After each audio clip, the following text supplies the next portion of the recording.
আচ্ছা গাইবো গানটা। আচ্ছা এই গানের মতো অনেক তত্ত্ব লুকিয়ে আছে, একটু রূপ দেবেন। বলে দিনে থাকিতে দিনের সাধন, ওরে মন কেন করিলে না, দেখো সময় গেলে সাধন হবে না। ওরে মনি রে আমার, সময় গেলে সাধন হবে না। ওরে মনি রে আমার, সময় গেলে সাধন হবে না। জানো না মন ওই না খালে বিলে থাকে নামি জল শুকালে। বলি জানো না মন খালে বিলে থাকে নামি জল শুকালে। তাতে কি হবে আর বারানি দিয়ে আসতে। এটা হচ্ছে তথ্য আর একদিকে তত্ত্ব। বর্ষাকালে খাল বিল পরিপূর্ণ হয়ে যায়, যেখানে জাল ফেলবেন মিন মানে কি মাছ, সেখানে মাছ পাবেন। এই যে চৈত্র বৈশাখ মাস আসছে বাবা, খাল বিল আবার শুকায়ে যাবে, আর কি মাছ পাওয়া যাবে। এটা হচ্ছে তথ্য। এবার তত্ত্ব আস্বাদন করুন যারা আমার শ্রী গুরুচরণ আশ্রয় করেছেন। প্রত্যেকের মানবের দেহের মাঝে পঞ্চরস আছে, ক্ষিতি অব তেজ মূলত বম আছে না। শাস্ত্রে বললেন রসের তত্ত্ব না জানি রস্যিকে বলে না। দেহের মধ্যে রসের ভাণ্ড তুমি সন্ধান করলে না, পঞ্চরসের ভাণ্ড আছে তোমার দেহের ভিতরে। টক ঝাল নন্তা তিতা মিষ্টি রূপ ধরে নিতাই গৌর হরিব। যদি কেউ রসের একবার ভিয়ান করতে পারে, রসকে পরিপাক করতে হবে। আচ্ছা রসকে জ্বালালে কি হয়? গুড় হয়।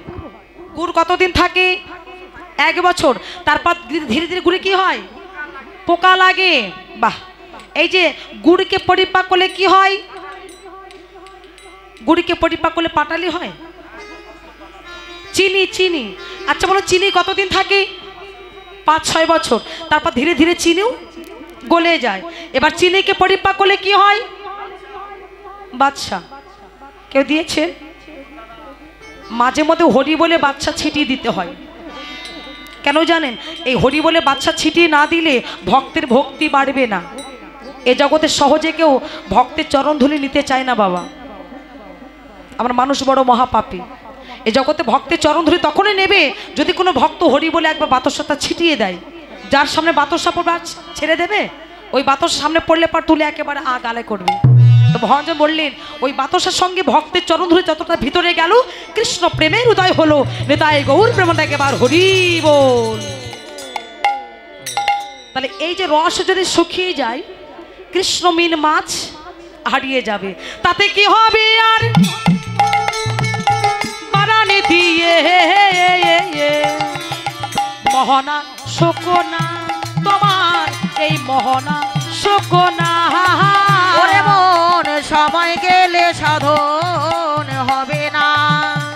ওরে মনি রে আমার, সময় গেলে সাধন হবে না। অসময়ে যারা কৃষি করে মিছামিছি খেটে মরে। ওরে গাছে যদি হয় বীজ, কি বাবা বীজ যদি ভালো না হয় বৃক্ষ ভালো হবে? হবে না। তাহলে আমাদের ভালো বীজ দরকার। তাহলে এই বীজটা ভালো পেতে হলে কোথায় যেতে হবে? বলে খোলা বাজারে নয়, একেবারে নার্সারিতে চলে যাও। নার্সারিতে গেলে পরে সঠিক বীজ পাবে। বীজ যদি ভালো হয় বৃক্ষ তোমার ভালো হবে। এ জগতে চাষি যদি জেনে শুনেও জমিতে রস থাকতে থাকতে চাষ না দেয়, জমিতে রস থাকতে থাকতে যদি বীজ বপনটা না করে, অঙ্কুর কি ভালো হবে? ফল ভালো হবে না। সেই চাষিকে জানতে হবে না জমিতে রস আছে তুমি চাষ দাও, জমিতে রস আছে বীজ বপন করো, অঙ্কুর ভালো হবে, ফল ভালো হবে, ফুল ভালো হবে। আর সেই ফল ফুল আমার গুরু গোবিন্দের সেবায় লাগবে। আর অসময়ের ফল কেমন হয় বাবা? কেমন হয়? পোকা লাগে পোকা। এখন ফুলকপি বাঁধাকপি খুব ভালো লাগছে, আর কিছুদিন পরে এত পোকা হবে হ্যাঁ বড় বড় পোকা। ও আর খাওয়া যাবে না বাবা। এই জমা অসময়ের ফল বেকাটারা কানাকুজো হয়ে যায়, তাই সময়ের ফল সময় নিতে হয়। হরি বল। তাই মহাজন বললেন ওরে গাছে যদি হয়, একটা গল্প মনে পড়ে গেল, ভালো করে শুনবে। এক শুদ্ধাচারী বৈষ্ণব স্নান করতে যাচ্ছে গঙ্গার জলে, এমন সময় ওই দোতলা দাঁড়িয়ে আছে 5 বছর একটি কন্যা। ভাবছো ও বৈষ্ণব, তুমি যখন স্নান করে ঘরে ফিরবে তোমার মাথায় থুতু ফেলবো। ওই বৈষ্ণব বাবাজি যখনই স্নান করে ঘরে ফিরছেন, আর যেই না ওখানে সে দাঁড়িয়েছে, অমনি 5 বছর ওই শিশু কন্যা দুষ্ট মেয়েটা কি করেছে, ওই বৈষ্ণব বাবাজির মাথায় করে অমনি মাথায় থুতু দিয়েছেন। বৈষ্ণব বাবাজি তাকিয়ে দেখলেন, ওগো 5 বছর কন্যা কি আর করবো, যে আবার স্নান করে আসি। আবার স্নান করতে গেছি, ওই স্নান করে যতবার ঘরে যায় ওই বৈষ্ণব বাবাজি মাথায় 5 বছর কন্যাটা বারবার করে থুতু দেয়।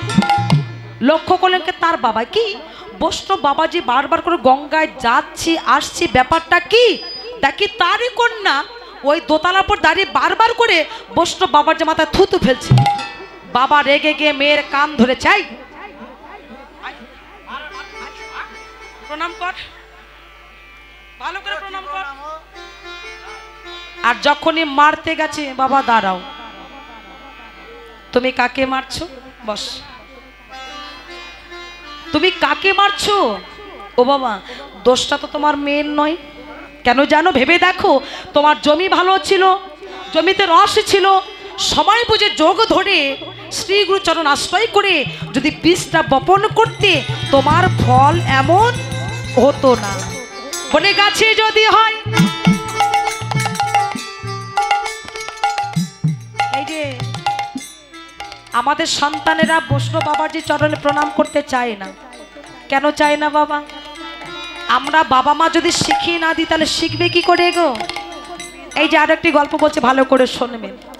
এই যে হরিবাসর হচ্ছে, মহৎ অনুষ্ঠান, কীর্তন হচ্ছে, এক বাবা ছেলেকে ডেকে বলছে, এই খোকা, এই শোন শোন, আর চল কীর্তন শুনে আসি, তোকে নিয়ে কোথাও তো যাওয়া হয় না, তবে শোন, ওই যাওয়ার আগে বসবার আগে একটা প্রণাম করে বসবি, ঠিক আছে তো, মনে যেন থাকে। এবার হাত ধরে নিয়ে যাচ্ছে, চল, এবার এসে দাঁড়িয়েছে, আয়, তোকে যেটা বলেছিলাম মনে আছে, তোকে যেটা বলেছিলাম প্রণাম করে বসতে হয়। আর এদিকে কীর্তন করছে, কীর্তনে বারবার লক্ষ্য করেছে ওই বাবা ছেলের দিকে, এই প্রণাম কর, প্রণাম কর, প্রণাম কর, তোকে মারবো, আরে প্রণাম কর। কীর্তন বলছে দাঁড়াও, এই যে বাবা তুমি বারবার করে তোমার ছেলেটাকে মারছো কেন? বলে দেখো তো বাবা, বারবার করে বলছে, আমি বাড়ি থেকে আসার সময় শিখিয়ে দিয়েছি, আরে খোকা যখন কীর্তন আসরে বসবি, ওই বসবার আগে একটা প্রণাম করে বসবি। ওকে বারবার করে বলছি প্রণাম কর, প্রণাম করছেই না। আচ্ছা বাবা, তুমি কি আসবার আগে ছেলেটাকে বলেছো বটে, তুমি এসে কি তাকে দেখিয়ে দিয়েছো যে এমনি করে প্রণাম করতে হয়? এই যে তুমি না দেখালে শিখবে কি করে? তুমি কি আগে প্রণাম করে দেখিয়ে দিয়েছো? তো তুমি কি প্রণাম করেছো? এই দেখো কীর্তনিয়া বাবা, আর আমি তো প্যান্ট পরে আছি, তো আমি তো দোলা হতে পারছি না, তাই তো প্রণাম করতে পারছি না। তো তুমি যদি প্রণাম না করো তোমার ছেলে শিখবে কি করে? হরি বল। এই জগতে বাবা মাকে আগে শিখিয়ে দিতে হয় না বৈষ্ণবের চরণে প্রণামটা কি করে করতে হয়, কি করে বৈষ্ণব সেবা করতে হয়, কি করে নাম করতে হয়। তা আজকালকার যুগে বাবা মা আমরা যদি ভক্তিমতী না হই, জ্ঞানী না হই, সন্তান কখনো জ্ঞানী হতে পারে না। বলে গাছে যদি হয় বীজের জোরে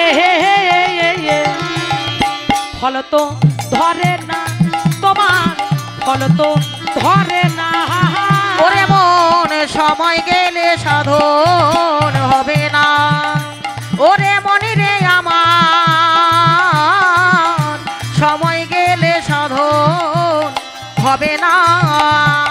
অমাবস্যা পূর্ণিমা হয় মহাযোগ সে দিনে উদয়। কি বলেছি? দিনের বেলা চাঁদের উদয় হয়, এদিকে হয় না। দিনের বেলা চাঁদ ওঠে, দিনের বেলা চাঁদ ওঠে, এই যে দিনের বেলা চাঁদ ওঠে না।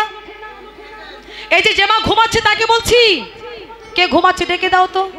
হ্যাঁ, আচ্ছা এদিকে অমাবস্যা পূর্ণিমা হয়, বলি কার কার অমাবস্যা পূর্ণিমা হয় একবার হাত তোলো তো দেখিনি। তাই গৌর হরি বল। ও মা, কারোর হয় না গো, অমাবস্যা পূর্ণিমা কারোর হয় না। এগুলো বোঝেন, অমাবস্যা রাত্রিতে দেখা যায়, পূর্ণিমাতে একেবারে অন্ধকার হয়ে যায়। উল্টো বলেছি? ওই এবার বুঝতে পেরেছেন আমি উল্টো বলেছি তাই। তাহলে অমাবস্যা পূর্ণিমা সকলে হয়, তাই তো? বাহ, এগুলো মেনে চলেন তো? এগুলো মেনে চলেন? আরে বাবা হ্যাঁ না বলবে তো, নাকি বোবা নাকি গো, কথা বলতে পারে না? এগুলো মানবেন, এগুলো মেনে চলা ভালো।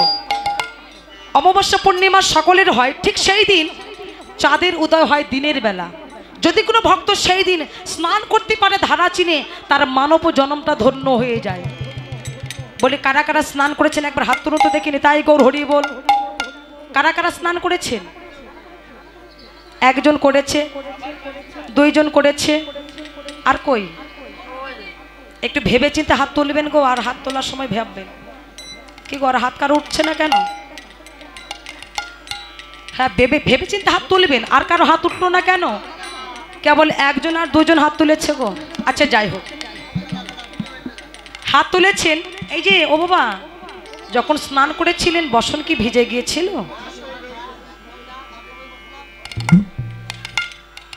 বলে বসন কি ভিজেছিল? ভেজেনি? তাহলে স্নান করার কোনো মানে হলো না। স্নান করতে গিয়ে যদি বসন ভিজে যায়, কি বাবা আমি যে কথাগুলো বলছি বুঝতে পারছেন তো?